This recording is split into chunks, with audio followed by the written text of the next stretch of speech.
할렐루야. 우리 좌우에 계신 분들하고 인사하겠습니다. 너무 잘 오셨습니다.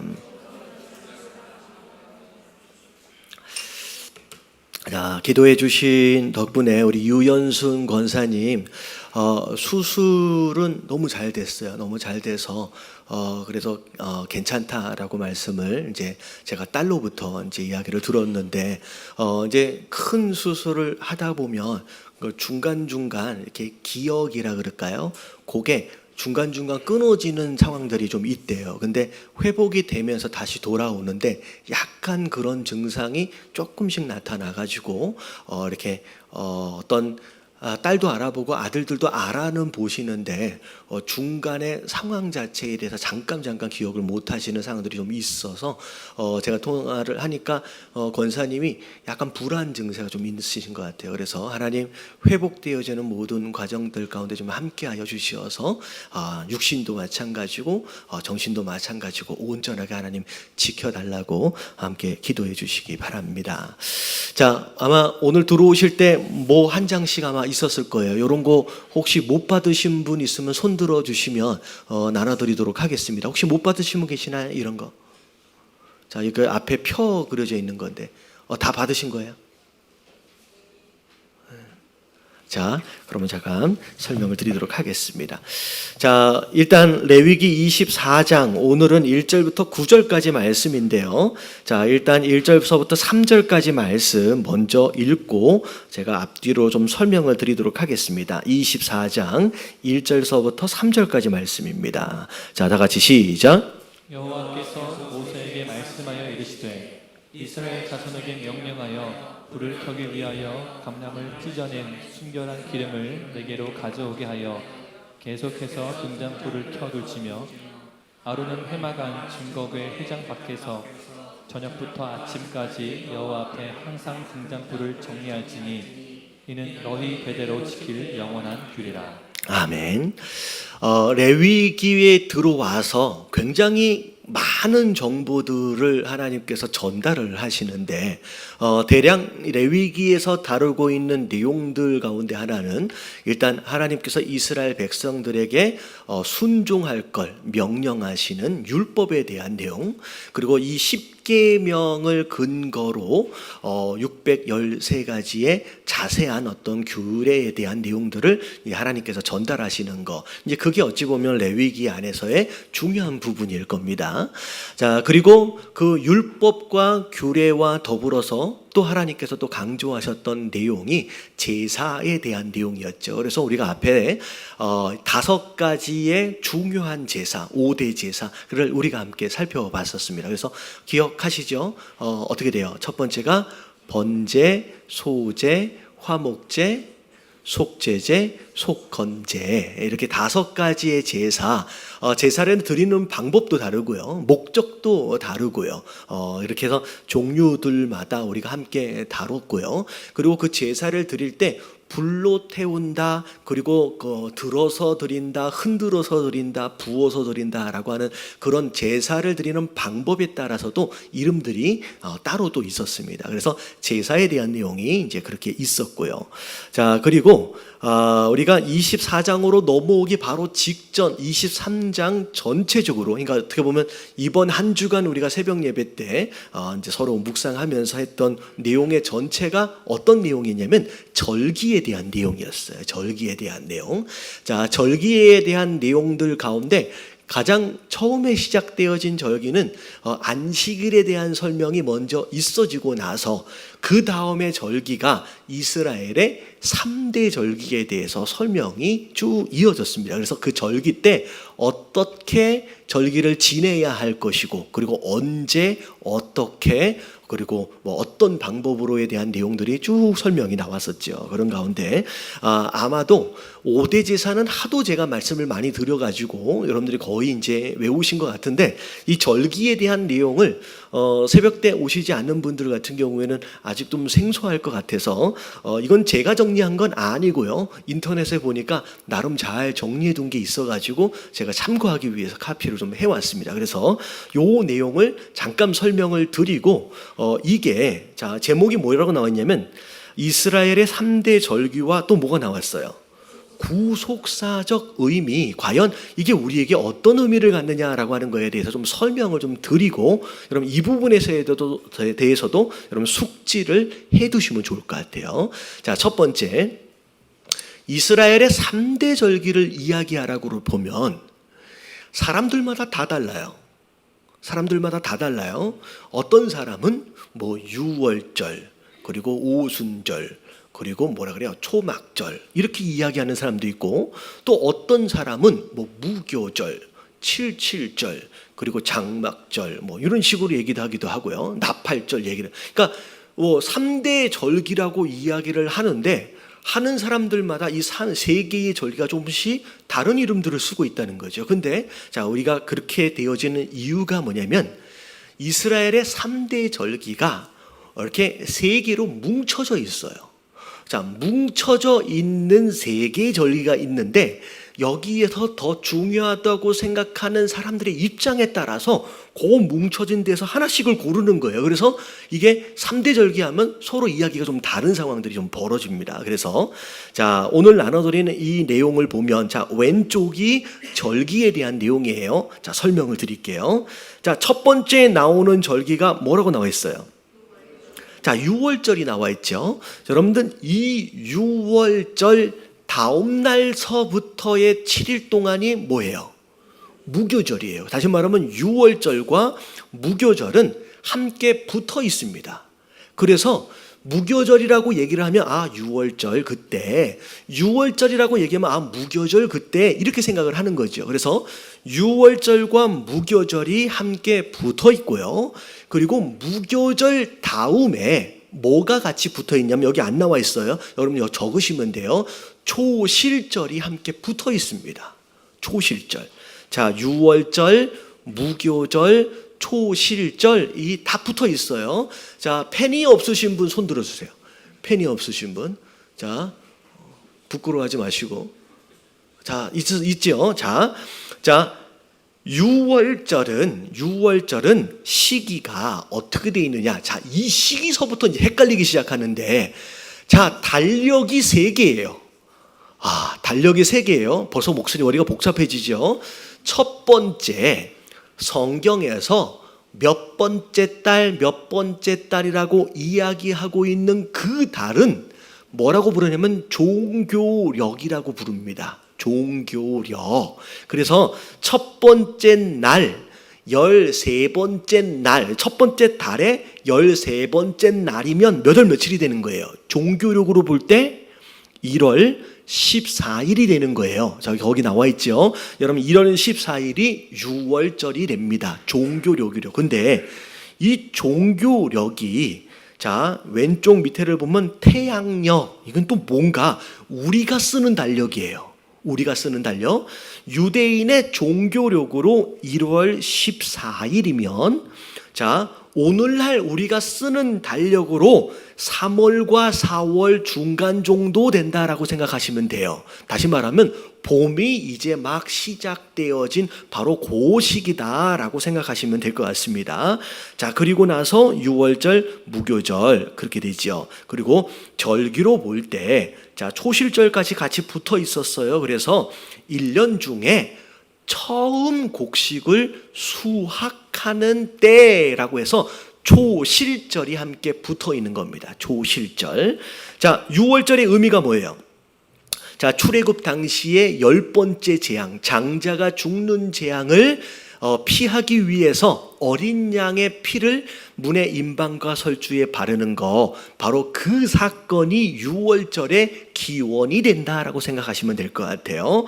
자, 그리고 나서 유월절 그때를 기점으로 이제 광야 생활이 시작되어지는데, 광야에서 무교병을 먹었을 때의 그 시절, 그걸 기념하기 위해서 무교절이 함께 붙어 있는 거예요. 일주일 동안. 그리고 나서 초실절 처음 곡식을 거두는 때가 되었다라고 이제 생각하시면 될 것 같습니다. 자, 그래서 자, 이 유월절은 우리가 죄의 종로로 타다가 예수 그리스도의 십자가로 이제 어떻게 됐어요? 더 이상 종이 아닌 자유인이 되어진 그때 그때 다시 말하면 우리가 구원받은 영적 생일이다라고 생각하시면 돼요. 그래서 우리 입장에서 볼 때 예수 그리스도의 보혈로 말미암아 우리가 생명을 얻고 영적으로 구원을 받은 바로 그때를 유월절이라고 생각해서 자, 이게 첫 번째 절기가 됩니다. 첫 번째 절기. 자, 여기까지 설명이 되셨죠? 됐나요? 이해가 됐어요? 뭐 아무리 들어도 잘 이해가 안 가요? 자, 이걸 제가 기회가 되면 또 설명을 또 드릴 겁니다. 근데 여러분, 이 유월절이 유대인에게 있어서는 가장 중요한 명절이에요. 특별히 이때가 되면 이스라엘의 남자들은 무조건 어디에 다 모여야 돼요? 예, 예루살렘으로 다 모여야 돼요. 다 모여야 돼요. 그래서 이게 가장 큰 절기이고 예수님께서 십자가에 못 박혀 돌아가실 때 언제 돌아가세요? 바로 이 유월절 절기에 유월절 어린 양으로 이제 돌아가시게 됩니다. 그게 이게 이제 첫 번째 절기예요. 자, 그리고 나서 자, 그 다음 절기가 뭐냐면 자, 유월절서부터 자, 7개의 안식일을 세어라라고 했어요. 안식일이 7번 지나가는 거예요. 그러면 자, 며칠이 지나간 거예요? 7, 7에 49. 자, 49일이 지나가고 난 뒤에 그 다음 날이 50번째 날입니다. 그래서 50이라고 하는 뜻으로 오순절이 있는 거예요. 오순절. 다시 말하면 유월절과 오순절과의 거리는 며칠 간격이라고 생각하시면 돼요. 50일 간격이라고 생각하시면 돼요. 그래서 오순절. 근데 오순절 바로 전날이 7절이 되는 거예요. 7일이 7번 지나갔다라고 해서 7절. 더군다나 여기를 보니까 또 맥추절이래요. 왜 맥추절이냐면 그때의 절기가 자, 두 번째 추수가 있는 때인데 이때 보리와 밀을 추수하는 딱 그 타이밍인 거예요. 그래서 맥추절. 그래서 보리 맥자에다가 추수한다라고 해서 보리를 추수하는 그때. 자, 앞에 6월절에는 첫 보리예요. 첫 번째 보리인데 이거는 진짜 보리를 전부 다 추수할 때를 이야기하는 거죠. 그래서 그 예전에 그런 얘기 있었잖아요. 날씨가 너무 좋으면 우리는 곡식이 열매를 맺으면 밑에를 잘라버리잖아요. 그래서 그게 추수가 끝나요. 근데 이런 동네에서는 날씨가 너무 좋아가지고 어딜 잘라요? 중간에를 잘라요. 그러면 중간에를 잘라서 위에 거는 먹고요. 기다리면 밑에 게 어떻게 돼요? 다시 올라와서 자라는 거예요. 그래서 첫 번째 보리를 추수하고 그리고 두 번째 마지막 보리를 추수하는 그 타이밍에가 맥추절, 7절, 50절, 오순절라고 생각하시면 됩니다. 자, 그리고 자, 출애굽 이후에 자, 어떻게 되냐면 자, 이때의 큰 추수의 계절이라고 이야기를 하고요. 그리고 심지어 나중에 보면 이 오순절날 누가 오세요? 성령 하나님이 강림하시죠. 그래서 어떤 추수와 더불어서 풍성한 그런 계절, 절기다라고 생각하실 수 있을 것 같습니다. 자, 그래서 거기까지 좀 정리를 하고 자, 그 다음에 자, 마지막 세 번째입니다. 자, 이걸 뭐라고 부르냐면 자, 첫 번째가 초막절이 아니에요. 자, 뭐가 먼저 시작이냐면 나팔절이 먼저 시작이고요. 그 다음에 속죄일이 두 번째고요. 세 번째가 초막절입니다. 자, 이렇게 순서가 돼요. 자, 그래서 첫 번째가 뭐라 그랬어요, 방금? 나팔절. 자, 왜 나팔절일 것 같아요? 나팔을 부니까. 자, 나팔을 부니까. 근데 왜 나팔을 불었을까? 자, 이게 오늘날 우리가 쓰는 달력으로는 10월, 11월 바로 지금 때쯤을 얘기하는데 그러면 이스라엘이 종교적으로 쓰는 달력이 아닌 그들만의 민간력이 있었어요. 자기네들이 농사를 짓고 하면서 쓰는 자기네들의 달력이 있었어요. 근데 이 민간력으로 볼 때 이 나팔절이 어디에 해당되냐면 1월 1일이에요. 1월 1일. 그래서 나팔절 하면 나팔을 분다. 자, 뭘 알리는 거예요? 새해가 시작됐다라는 것을 의미하는 거죠. 그래서 자 이제 우리가 알고 있는 송구 영신 예배 및 이제 신년 감사 예배라고 이제 생각할 수 있는 것이 나팔절입니다. 그래서 자 1월 1일 자 새해가 시작되어지는 거, 그리고 나서 10일이 지나고 나서 무슨 일이 있어요? 자, 1년에 한 번 대제사장이 모든 백성의 죄를 가지고 지성소 안으로 들어가지요. 대속죄일이 10일째 있고요. 그리고 나서 이제 15일째 되어지면 그때 뭐가 돼요? 초막절. 그래서 풀로 텐트를 만들어 가지고 일주일 동안 거기서 자는 거예요. 근데 이 시기가 자, 우리 오늘 태양력으로 볼 때 10월서부터 11월이잖아요. 지금 논에 가보면 벼가 어떻게 돼 있나요? 이미 뱄나요? 이제 배지요. 네, 이게 대추수일이에요. 대추수일. 그래서 모든 곡식을 다 거둬들이는 대추수일이 됩니다. 그래서 이 대추수일과 초막절이 같이 섞이면서 어떻게 되냐면 이때는 추수를 하고 집에 와서 잡는 게 아니라 어디서 자요? 예, 초막을 지어놓고선 농사를 지는 그 밭에서 그냥 자요. 밭에서 자요. 그래서 우리가 이 장면을 딱 생각해보면 뭐가 떠오르냐면 룻기에 보면 보아스하고 룻이 만나는 장면이 있어요. 그때가 룻이 추수를 할 때 이삭을 주부르스로 나가잖아요. 그랬을 때 나중에 보아스랑 둘이 딱 만나는 장면에서 보아스가 어디서 자고 있어요? 들에서 바깥에서 자고 있는 거예요. 이게 뭐냐면 대추수일날 이 수장절, 소위 말하는 초막절하고 함께 겹치기 때문에 거기서 추수를 하면서 바깥에서 이제 자는 모습이 이제 되는 겁니다. 그래서 모든 곡식을 다 추수하고 이제 가장 중요한 올리브 나무와 포도 나무의 수확이 이제 이때 이루어진다라고 생각하시면 될 것 같아요. 그래서 이 초막절은 이스라엘 백성들이 광야에서 텐트 생활을 했어요. 텐트 생활을 하고 있는 동안에 자 가나안 땅 안에 들어와 있는 이제 그의 후손들이 우리의 조상들이 광야에서 이렇게 살았었구나라고 그때 하나님이 인도하시고 보호하셨던 그때를 기억하도록 하기 위해서 바깥에서 텐트를 치고 자게끔. 그래서 오늘날에도 유대인들 이게 미국에 보면 집이 있으면요 뒷뜰이나 앞에뜰에 이 초막절이 되면요 이 풀로 텐트를 만들지는 않고요. 그 야영하는 그 캠핑할 때 쓰는 그 텐트 있잖아요. 그 텐트를 바깥에다가 쳐놓고 집 앞에다가 쳐놓고서 거기서 야영을 하는 그런 모습을 이제 보게 되죠. 그래서 이 영적인 의미는 마지막 때의 추수, 이제 어떻게 보면 심판의 날을 기억하는 거, 그렇게 이제 생각하시면 될 것 같습니다. 그래서 자 3대의 절기를 정확하게 얘기를 하면 유월절, 무교절, 초실절이 합해서 한 절기가 돼요. 그리고 자 그다음 두 번째 절기는 뭐하고 뭐 합쳐져요? 칠칠절하고 오순절하고 여기 보니까 맥추절이 합해져 가지고 두 번째 절기가 되고요. 그다음에 세 번째 절기는 어떻게 돼요? 첫 번째가 나팔절과 속죄일과 초막절이 합해져서 세 번째 절기가 되는 거예요. 그래서 이제 시기적으로 자 의미가 또 구속사적으로 어떤 의미가 있느냐라고 하는 것을 간단하게 정리를 좀 해드렸습니다. 그래서 자 그렇게 아시면 되고요. 그게 자 우리가 일주일 동안 함께 살펴봤던 레위기 23장에 대한 내용입니다. 자 오늘 자 이제 부분적으로입니다. 우리가 장차 다다음 주인가요? 다음 주인가요? 다음 주 토요일 날 우리가 성막을 보러 가는데 자 성막에 대한 내용을 잠깐 이제 설명을 드리게 됩니다. 이 성막에 대한 설명.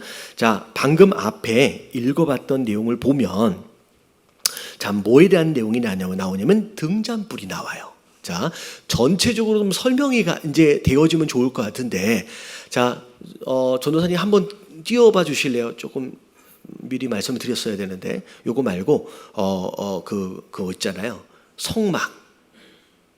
성막을 그림을 좀 찾아서 좀 띄워다 주시면 좋을 것 같은데 감사합니다. 자 성막이 자 이렇게 돼 있어요. 자 동서남북으로 보면 자, 이게 사자가 옆으로 기울어져 있으니까 오른쪽이 이제 북쪽이 됩니다. 자, 그래서 자, 밑에서부터 이제 들어간다고 생각을 하면 자, 바깥에 있는 테두리를 뭐라고 부르냐면 그냥 울타리라고 부릅니다. 울타리. 자, 울타리 그 안쪽이 성막이 되어지는데 자, 울타리 안쪽은 뜰처럼 생각하시면 돼요. 뜰처럼. 자, 근데 밑에서부터 이제 들어가는데 자, 성막들 문이 밑에 있어요. 자, 밑에서부터 들어가는데 가장 첫 번째 만나는 성물이 있습니다. 자, 이게 뭐라고 불러요? 자, 번제단이라고 부릅니다. 자, 이 번제단을 자, 원래 재료가 뭘로 만들어졌느냐? 자, 이런 모양으로 생겼어요. 이런 모양으로. 자, 첫 번째 번제단은 원래 재료가 뭐냐? 자, 뭘 것 같아요? 여러분, 안에 조각목으로 만들어졌어요. 조각목. 여러분, 조각목이 우리나라 말로 얘기하면 아카시아 나무예요. 가시나무로 만들어졌습니다. 근데 이 번제단은 위에서 재물을 태워야 돼요.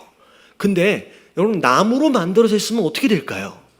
같이 타버리죠. 그래서 원래 원재료는 조각목으로 만들었지만 겉에다가 뭘 씌워 놓느냐면 노수로 씌워 놓습니다. 그래서 안에 재료는 조각목이에요. 나무예요. 근데 겉에 노수로 씌워져서 아무리 열을 가려도 타지 않습니다. 그게 조각목이 바로 우리를 얘기해요. 가시나무. 옹기도 많고 비틀비틀 자라는 가시나무가 바로 우리 인생을 의미하고, 그리고 노수로 쌓여있다라고 하는 그 노는 누굴 의미하느냐? 예수 그리스도의 보혈, 그분의 은혜를 의미해요. 그래서 그분이 우리를 덮는 거죠. 우리는 가시도 친 나무예요. 별로 인정하고 싶지 않을 것 같은데 여러분, 다 가시가 있어요. 그리고 반듯반듯 자란 사람 없어요. 그래서 다 상처가 있고요.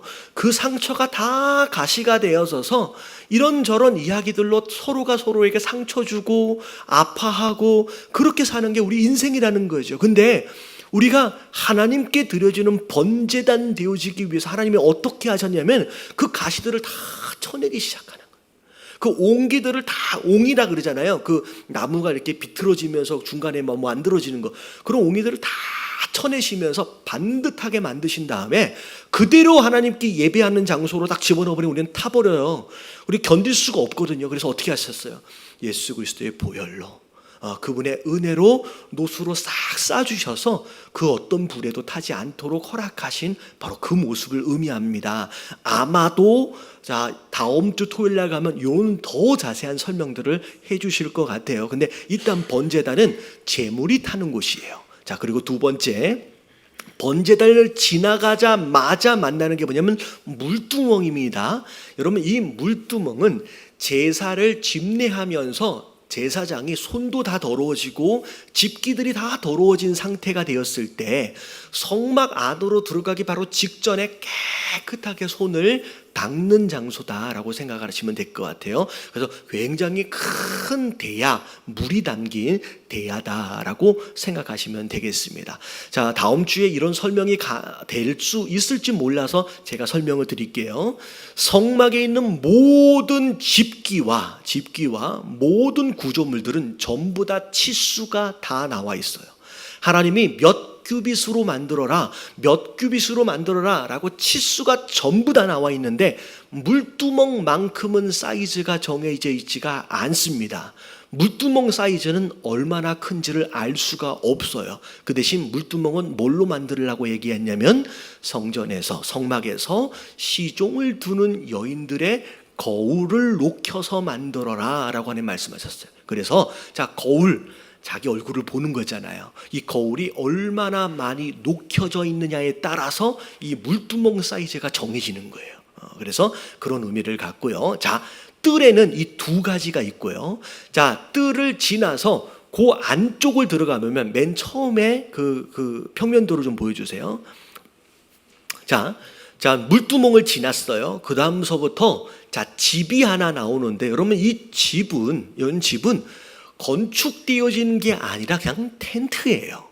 그래서 기둥들이 세워지고 그리고 그 위에 색감으로 짜여진 천과 함께 여러 겹의 가죽으로 덮여져 있다라고 생각하면 됩니다. 그래서 맨 마지막에 덮여 있는 게 해달의 가죽인가요? 그래서 시커먼 가죽으로 덮여져 있어서 겉으로 볼 때는 그렇게 아름다워 보이진 않습니다. 근데 안에는 완전히 빛이 차단된 안에 실내이기 때문에 이 안에 불을 들고 들어가지 않으면 깜깜해요. 근데 자, 이 안에 텐트가 하나가 지어져 있는데 이 텐트가 안쪽에 휘장, 커튼 하나를 통하여 둘로 구조가 나눠져 있습니다. 그래서 저 안쪽에를 뭐라고 부르냐면 지성소라고 불러요. 가장 거룩한 곳. 그리고 이 문 앞으로 바로 들어가자마자를 성소라고 부릅니다. 자, 근데 성소에 들어가면 오른쪽, 왼쪽, 그리고 앞에 세 가지 성물이 있는데, 자, 오늘 우리가 함께 방금 읽었던 그곳이 뭐냐면, 자, 들어가자마자 왼쪽에 있는 금으로 만든 뭐가 있어요? 금 등대가 있습니다. 여러분, 촛대가 아니에요. 이렇게 생겼어요. 금으로 만든 등대입니다. 등 촉대가 아니에요. 초가 녹아서 불이 타는 게 아니에요. 자, 등대입니다. 자, 밑에서부터 기름이 올라가서 타는데, 자, 가운데에 한 줄기가 있고 양쪽으로 세 개씩 올라옵니다. 이 모양 그대로 생겼어요. 여러분, 뭐처럼 생겼어요? 마치 나무처럼 생기지 않았나요? 좀 바로 나올 줄 알았는데, 여러분, 나무처럼 생겼어요. 나무예요. 여러분, 이 나무 가운데가 누굴까요? 예수님이겠죠. 그리고 양쪽에 붙어 있는 가지들이 바로 이스라엘 백성, 우리를 의미합니다. 그래서 가운데 줄기, 양쪽에 가지, 이런 모양으로 생겨서 그 안에서, 성소 안에서 불을 밝히는 역할을 합니다. 자, 일단은 제가 안에 있는 것들 다 설명을 드린 다음에 오늘 등대와 떡상에 대해서 설명을 할 거예요. 자, 등대가 왼쪽에 있었어요. 자, 오른쪽에는 뭐가 있냐? 자, 오른쪽에 뭐가 있어요? 떡상, 진설상이라고도 부릅니다. 자, 왜냐하면, 자, 상 하나가 놓여 있는데 그 위에, 자, 6개씩, 그러니까 2개에 6개씩 해가지고 뭐가 올라가 있냐면, 무교병을 6개씩 양쪽으로 싼 거예요. 그리고 싼 그 무교병이 흔들리지 않게끔 위에다가 딱 고정시키게끔 뭘 나오냐면 유향이 담겨 있는 병을 탁 올려놨습니다. 자, 그래서 그 모습이 바로 이 모습입니다. 그래서 자, 이게 진설병상인데, 여러분, 이거는 일주일에 한 번씩 떡을 계속 바꿔줘야 하고 바꿔질 때마다 이 대제사장들이 먹을 수가 있습니다. 자, 그리고 자, 양쪽에 이게 있는데, 자, 앞에 정면으로 보이는 게 있어요. 여러분, 앞에 정면으로 보이는 게 뭐예요? 분향단. 여러분, 향단입니다. 향이 올라가는 거예요. 자, 이런 모습으로 생겼습니다. 근데 다 볼 때마다 뭐 이렇게 장대가 이렇게 옆에 끼워져 있잖아요. 끼워져 있는 이유가 뭐냐면, 예배를 드리다가 하나님이 자, 길 떠나자라고 하면 어떻게 해야 돼요?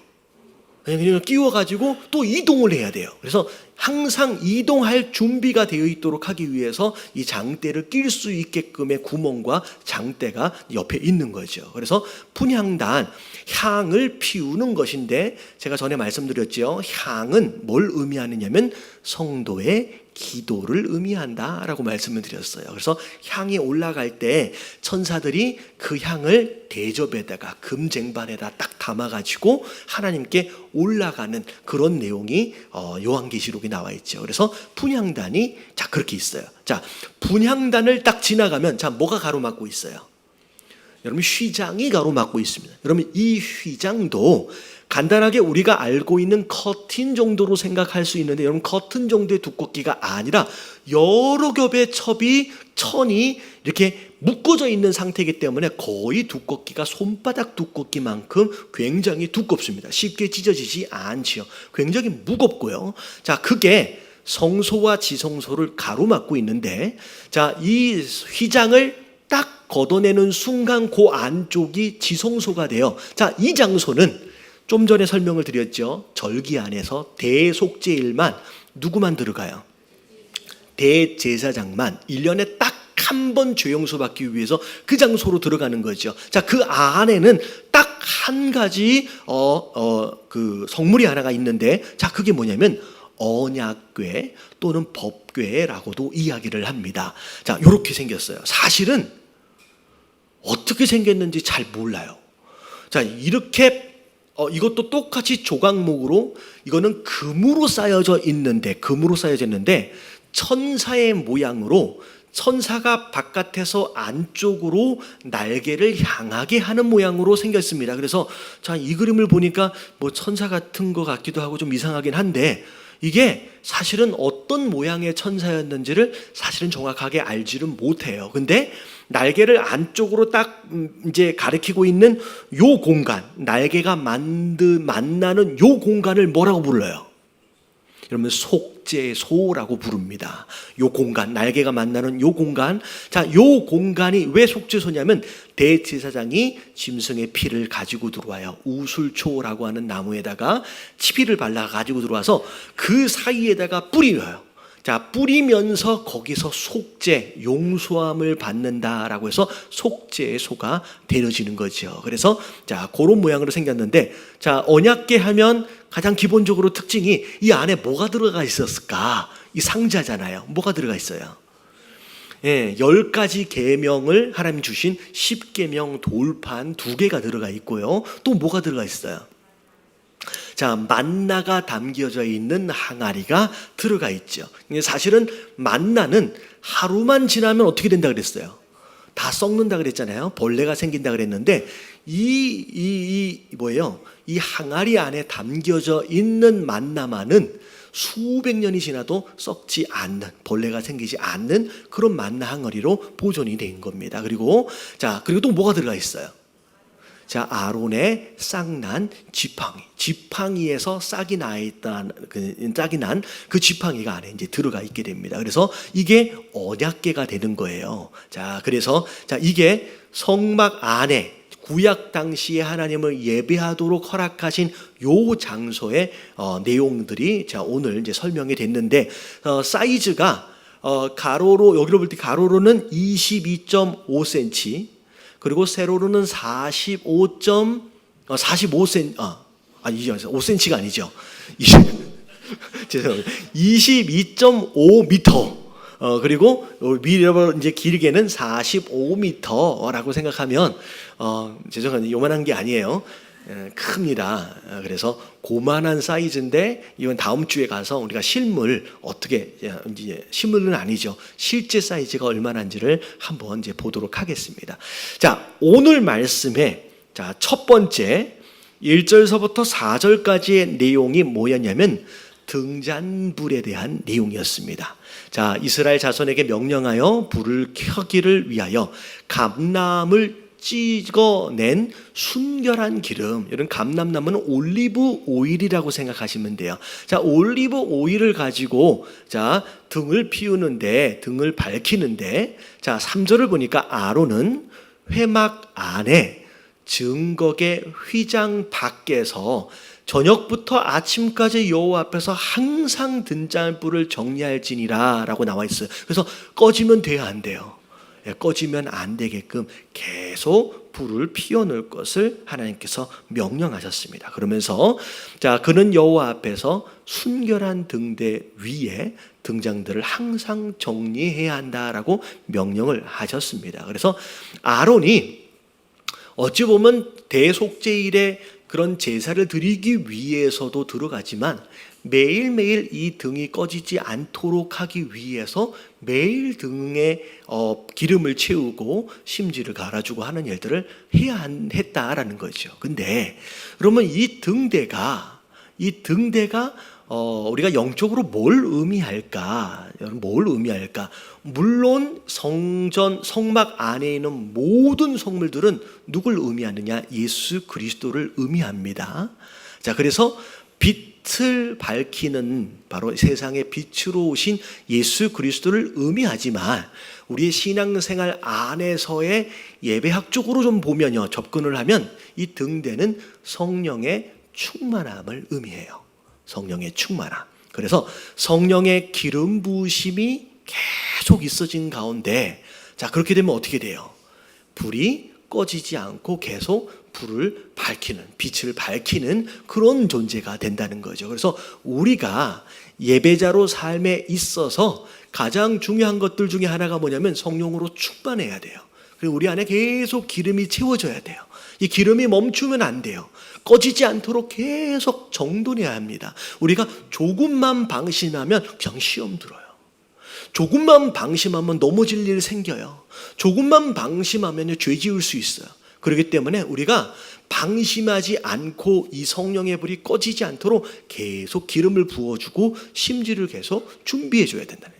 그래서 그 안에 계속 부어지는 그 기름이 성령의 기름 부으심, 그리고 그 기름으로 말미암아 계속 우리가 빛을 밝힐 수 있는 세상의 빛으로서의 삶을 살 수 있다라고 하는 영적인 의미를 갖지요. 근데 제가 중간에 설명을 드리면서 촛대가 아니라고 말씀을 드린 중요한 이유가 뭐냐면, 여러분, 초는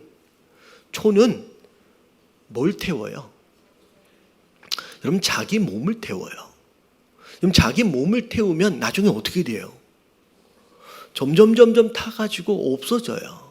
여러분, 초와 등의 차이는 뭐냐면, 여러분, 등은요, 심지가 타는 게 아니라 뭐가 타는 거예요? 여러분, 기름이 타서 불을 밝히는 거예요. 우리도 마찬가지예요. 누군가가 그런 말씀을 해요.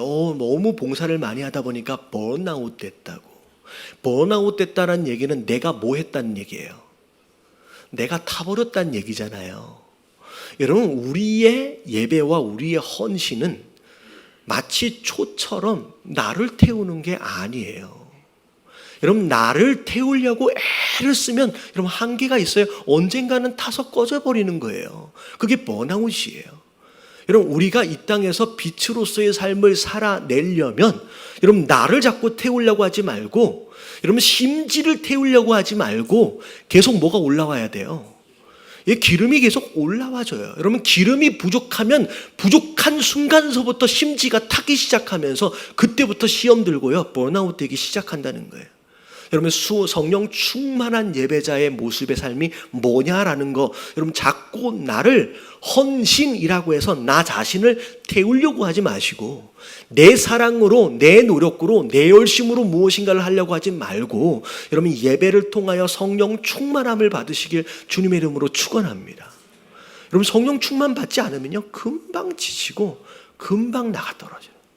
그게 우리의 모습이라는 거예요. 그래서 자, 불이 꺼지지 않도록 계속 등에다가 기름을 넣어줘라 라고 하나님 말씀하신 이유는 우리가 이 땅에 빛으로 살아내기 위해서 지속적으로 계속 성령 충만할 것을 요구하시는 거예요. 그래서 자, 이게 등대에 대한 내용이고요.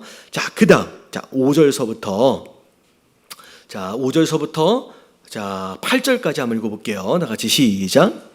너는 고운 가루를 가져다가 떡 12개를 굽되 각 덩이를 10분의 2 에바로 하여 여호와 앞 순결한 상 위에 두 줄로 한 줄에 6씩 진설하고, 너는 또 정결한 유향을 그 각 줄 위에 두어 기념물로 여호와께 화제를 삼는 것이며, 안식일마다 이 떡을 여호와 앞에 항상 진설할지니 이는 이스라엘 자손을 위한 것이요 영원한 언약이니라. 자, 떡상인데 떡상의 전체의 떡 덩어리의 숫자가 몇 개예요? 12개예요.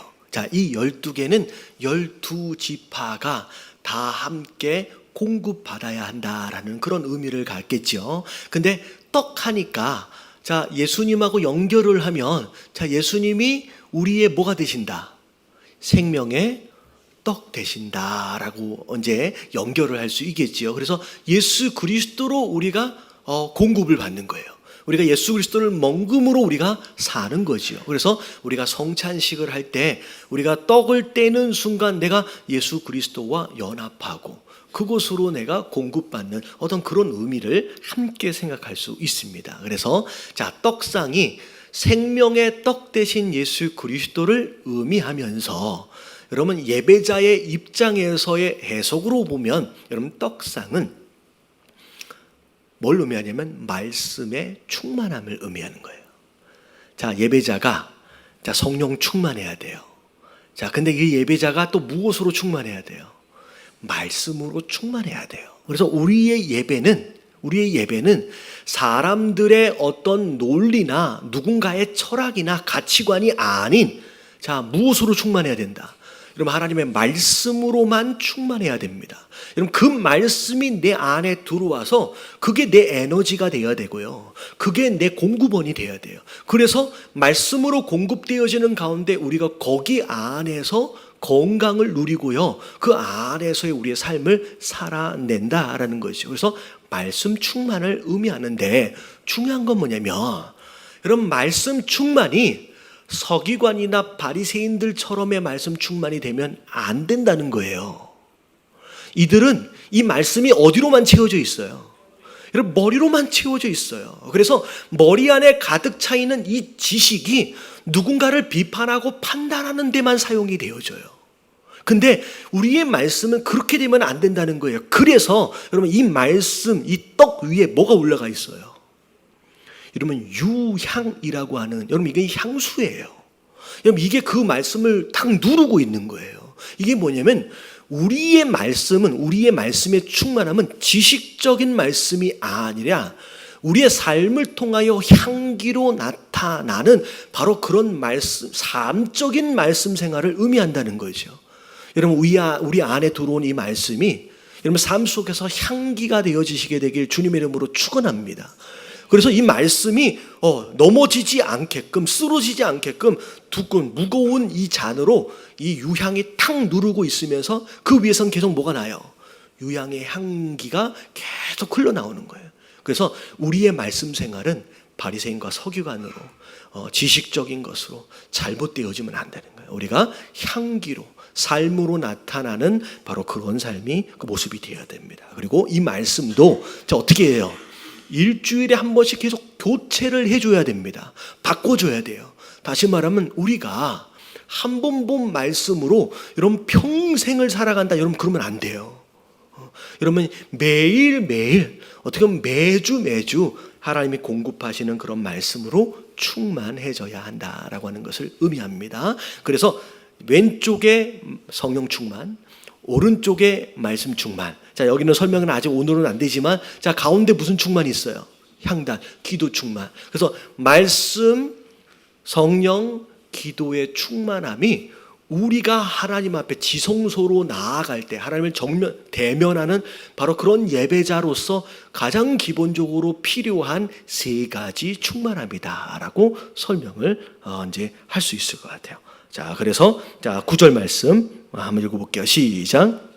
이 떡은 아론과 그의 자손에게 돌리고 그들을 그것을 거룩한 곡에서 먹을지니 이는 여호와의 화제 중 그에게 돌리는 것으로서 지극히 거룩함이니라.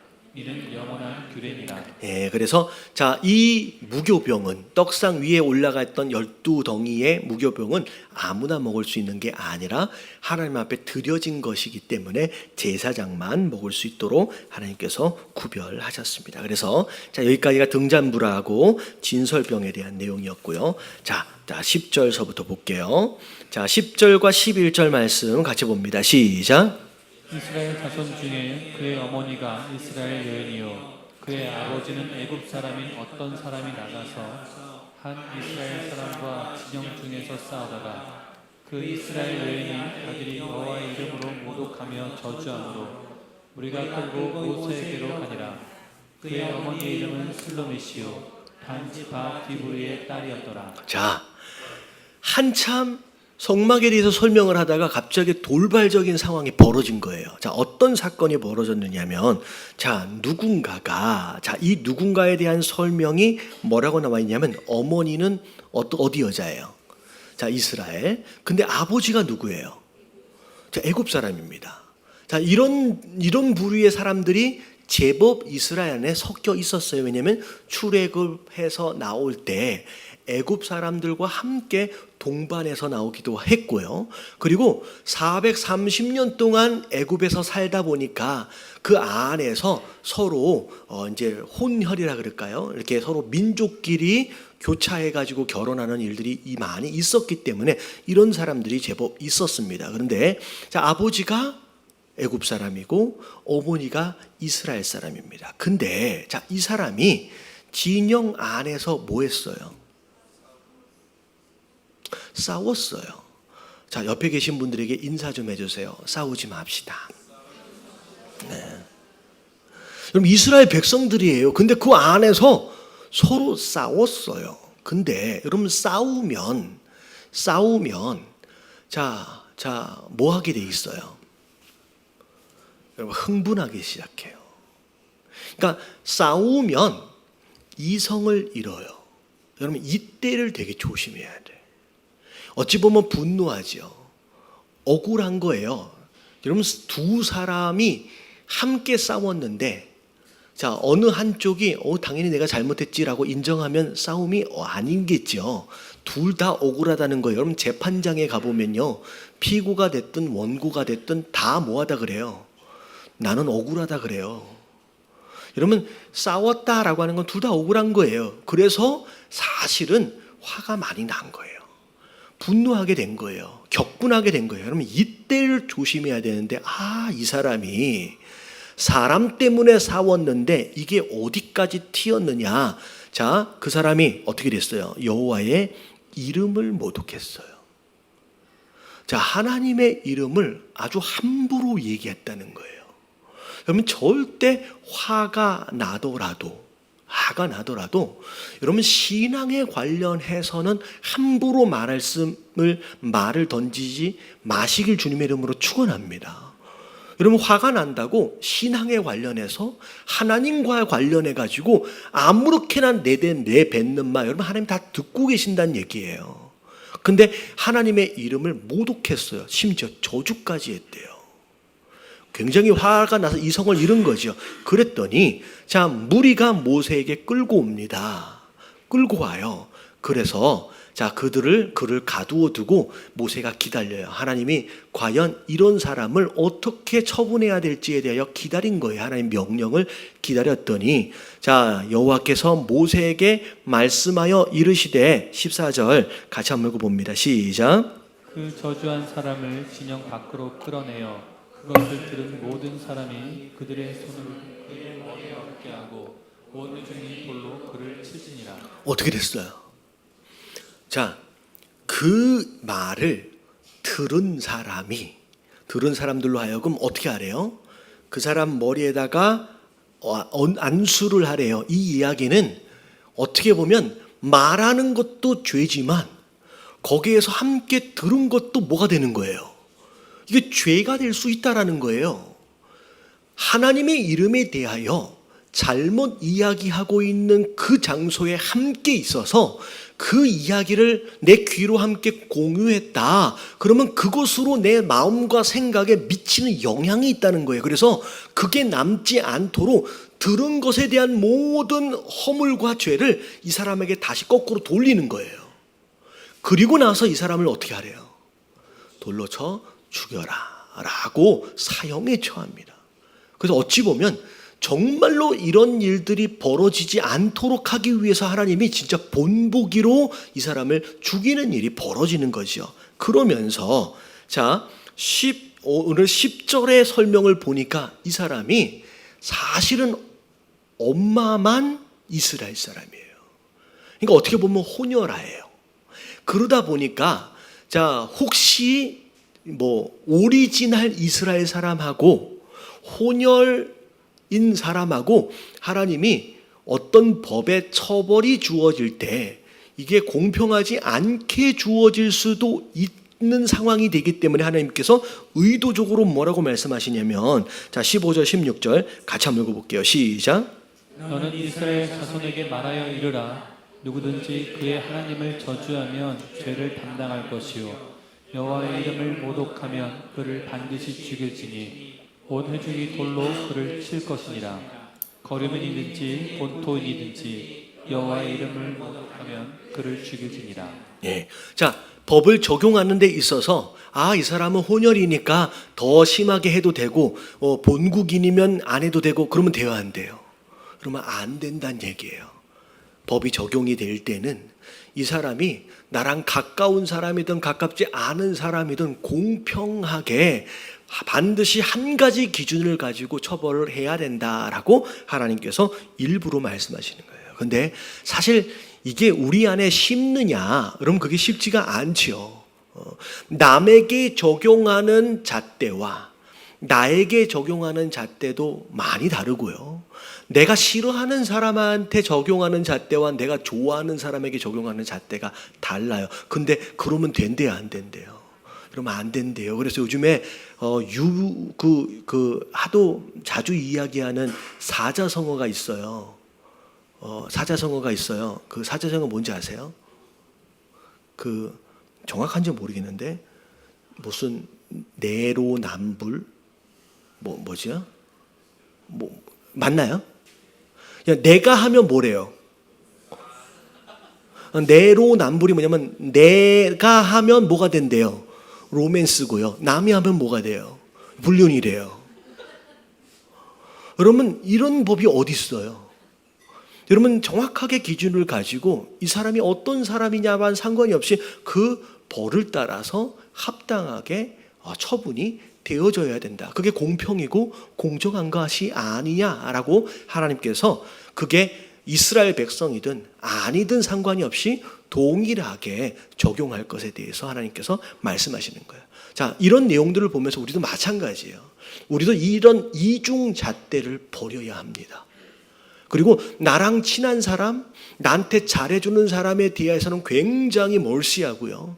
나랑 좀 거리가 있는 사람하고는 굉장히 빡빡하고요. 여러분 이런 잘못된 우리 안에서 더블 스탠다드라 그러잖아요. 여러분 이런 더블 스탠다드가 어찌 보면 굉장히 하나님의 공평함과 공정함에 위배되어지는 것이 있다라는 거예요. 그래서 제가 자주 말씀드리잖아요.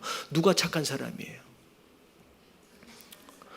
나한테 잘해주는 사람이 착한 사람인 거예요. 그리고 그 사람이 말하면 진리인 거예요. 우리 안에 그런 모습이 있어요. 그래서 내가 듣고 싶은 이야기, 듣고 싶은 사람에서의 이야기는 진리인 것처럼 막 들어요. 근데 남의 이야기는 안 들어요. 그러면서 굉장히 치우쳐 있는 판단과 결정들을 해가면서 사는 게 우리의 모습입니다. 여러분 이거는 예외가 없어요. 다 우리 마음에 그런 마음이 있어요. 왜냐하면요. 우리 안에 잠재적으로 들어있는 생존 본능이라는 게 있어요. 자, 이 생존 본능, 하나님을 떠난 자들의 기본적인 본능이 생존 본능. 내가 이 세상에서 살아남기 위해서 내 편이 많아야 돼. 그래서 이 사람이 옳은 사람이든 아니든 상관이 없이 나한테 잘해주는 사람들이 많아질수록 내가 생존 가능성이 늘어나는 거예요. 여러분 이게 하나님을 떠난 자들이 가지고 있는 두려움, 그 두려움을 극복하기 위해서 만들어내는 당파적인 이런 더블 스탠다드의 모습이라는 거예요. 여러분 이것은 여러분 신앙의 모습이 아닌가요? 되게 어려운 말이 아니죠.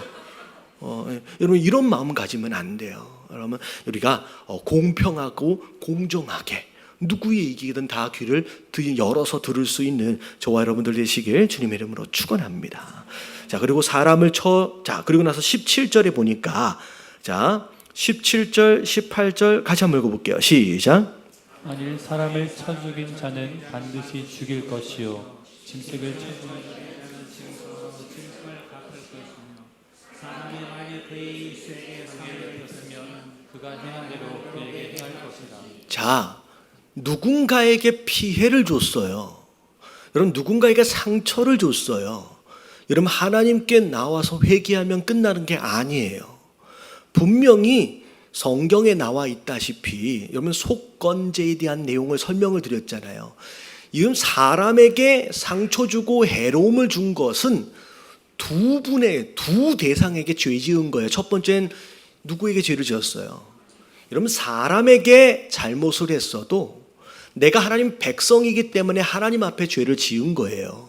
그래서 하나님 앞에 속건제를 드려요. 근데 중요한 건 뭐냐면 하나님 앞에 속건제를 드렸다고 죄가 끝나는 게 아니에요. 자, 누구에게 보상을 해야 돼요? 내가 상처를 입힌 자에게 보상을 해야 합니다. 내가 잘못했으면 그 사람에게 미안하다고 사과를 해야 돼요. 하나님 앞에 용서를 구했다고 해서 끝난 게 아니에요. 여러분 교회 안에서도 마찬가지예요. 여러분 용서를 구하시길 주님의 이름으로 축원합니다. 이상하게 교회 안에서는요, 다 용서를 해주는 것으로 알고 심지어 용서를 구하지도 않아. 분명히 내가 어떤 말로 어떤 행동으로 상처를 줬어요. 그러면 내가 하나님 앞에 회개함과 동시에 내가 미안하다라고 얘기를 해야 합니다. 여러분 이게 그리스도인의 기본적인 윤리이며 도덕이에요. 할렐루야. 그러면 내가 잘못한 게 있으면 가서 뭐 용서하겠지. 여러분 그런 게 아니에요. 가서 용서를 구해야 돼요. 내가 잘못했다고. 여기 나와 있는 것처럼 심지어 이건 살인하면 죽으리래요. 이거는 처벌에 대한 내용이니까 짐승을 죽였으면 짐승으로라도 갚아라 라고 죄를 지은 것에 대한 합당한 대책을 하라는 거예요. 대처를 하라는 얘기예요. 여러분 교회 안에서도 여러분 이런 기본적인 윤리와 도덕을 지키시길 주님의 이름으로 축원합니다. 물론 하나님 용서해 주시길 원하시고 우리가 누군가에 대해서 그런 복수심으로 용서하지 못한 마음으로 막 응어리져서 있어서는 안 되겠지만 상처를 준 자 입장에서 볼 때는 가서 용서를 구하는 게 맞는 거예요. 그러면서 사람이 만약 그 이웃에게 상해를 입혔으면 그가 행한 대로 그에게 행할지니라 라고 말씀하시면서 굉장히 처벌 강도를 높이시는데, 자 우리가 어디서 많이 들어본 말씀일 것 같은데 20절 말씀 같이 한번 읽어볼게요. 시작. 상처에는 상처로, 눈에는 눈으로, 이에는 이로 갚을지라. 남에게 상해를 입힌 그대로 그에게 그렇게 할 것이며. 여러분 이게 성경 말씀이에요. 여러분 이게 주로 이슬람권에 있는 이제 민족들이 어떤 죄에 대하여 심판을 할 때 굉장히 강하고 가혹하게 처벌을 하는 어떤 의미로 무슨 속설처럼 막 이렇게 쓰여지는 표현인데 이게 사실은 성경 말씀이에요. 근데 여러분 우리가 잘 알아야 될 게 뭐냐면, 자 눈에는 눈, 이에는 이. 자 되게 무섭잖아요. 근데 여러분 이게 사실은요 그냥 무서운 게 아니에요. 오히려 하나님의 배려입니다. 자 이게 왜 배려냐? 자 생각해 보세요. 누군가가 나한테 찾아와 가지고 뺨으로 한 대를 때렸어요. 나는 왜 맞았는지 모르겠어요. 근데 굉장히 화가 나죠. 그러면 뺨을 한 대 맞아 가지고 열받았는데 가가지고 한 대만 딱 때려주고 화가 풀릴까요? 안 늦게 와서 모르겠는 것 같은데, 여러분 한 대를 맞으면 그것으로 인한 분노로 말미암아 딱 한 대만 때리는 게 아니라 난 두 대를 때려줘야 마음이 후련해집니다. 여러분 이게 인간의 복수심이에요.